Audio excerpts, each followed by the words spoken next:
Welcome to Fast and Fit with Mark and Jacie. I'm Mark. I'm Jacie.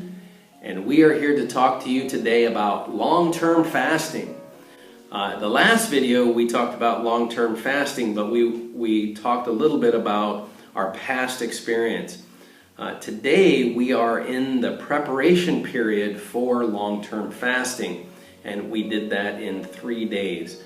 Well, it will end up being 3 days. 3 days into the long-term fast and then 3 days out of the long-term fast. And then we will eat normally, which normally for us is intermittent fasting, but that's another story. Why don't you tell them what day we're on? What day? Yeah. We're on? Yeah. It's 2 days before the long-term fasting, right? That is correct. I'm counting down. How do you feel about this long-term fast? All these days, yesterday I had very serious headache.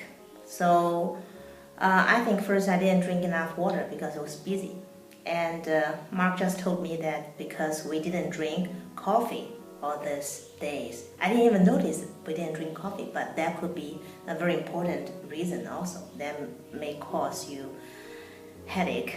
Yeah. One of the things we do 3 days before the fast is we stop drinking coffee. No more coffee all the way through the fast, and the 3 days as we exit the fast, we definitely will not have coffee. And if there are any coffee drinkers out there, you know as well as I do that the first couple of days of going without coffee, you can get headaches. And I have a headache right now, just a tiny, a lack of caffeine headache, and I think that's what Jacie was it could be. dealing with. Yeah. So yesterday was our day 3 before the fast.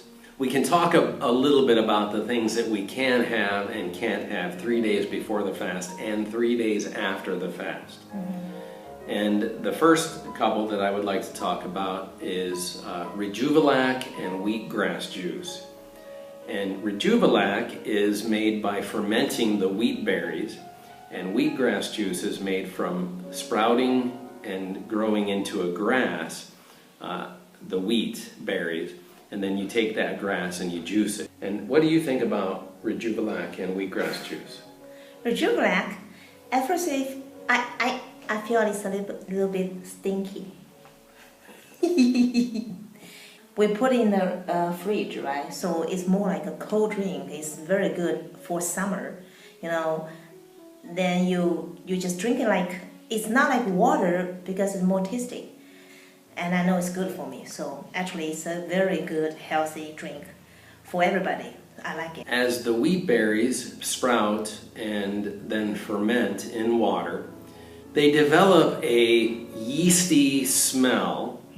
Not so much taste, but yeasty smell and a slight lemony taste. Actually, the drink is quite refreshing. It also contains good bacteria for your gut, so it replaces the good bacteria in your gut. If you ever take a round of antibiotics, Rejuvelac will put good bacteria back into your gut. Her first sip of Rejuvelac was my first time making Rejuvelac in 10 years. So I was still getting the process down. It's not perfect, yeah. Yeah, it wasn't perfect, and it did stink a little bit, but I still like it. Yeah. So it still tasted good. Yeah. It's worth a try for good health. It is a very healthy drink. What about the wheatgrass juice? The wheatgrass. At first I feel like it has very weird smell, and then when I drank it, the smell, I couldn't tell at that time, but it's very refreshing, okay? It does taste a little bit like I'm eating grass, okay? Wheatgrass juice always reminds me of the clippings that I would pull out from under my lawnmower after a summer, and it smells like that, it tastes like that, it tastes just like you're drinking grass. But it is surprisingly refreshing, and it is one of the most nutritious drinks known to man. So it is definitely worth growing it and consuming, juicing it and consuming it also. So yesterday we did have the Rejuvelac. I still have wheatgrass juice to juice, but a couple of other things that we ate yesterday, but we can't eat today. One of them is bananas. So we ate a boatload of bananas. That's true. Because we cannot eat banana today, so we have to finish.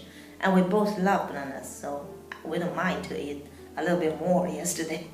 We had, I believe, 10 bananas left at about 10 o'clock at night, and I didn't want to waste them, so I said, okay, well, you've got 5 and I've got 5, JC, so let's start. And we just had a banana fest. It still tastes good, yeah. It was wonderful. And we had just eaten another fruit that yesterday was the last day. Pineapple and papaya. You can eat that 3 days before the fast, but you really shouldn't eat it near the fast, because we're going from regular meals to fruits and vegetables to fruits.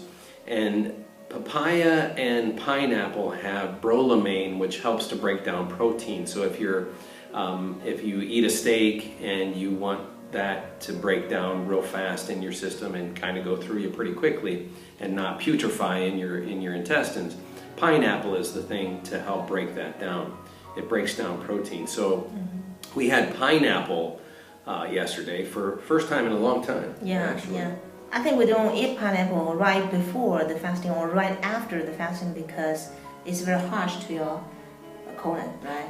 Well, that's what the bromolamine is going to break down protein. So it can either break down a steak in your stomach and intestines, or it can break down your stomach lining and your intestine lining and cause havoc. So I'm not saying that you couldn't eat a piece of pineapple or two if on an empty stomach, but you have to be careful with pineapple and papaya. So we ate pineapple yesterday, and that made the bananas have a really tangy, almost vitamin C flavor. And I thought it was great. I couldn't get enough. It's sweeter, bananas. right? Yeah, much sweeter. Made it taste sweeter. So today, no pineapple or papaya, and no bananas today. Woo!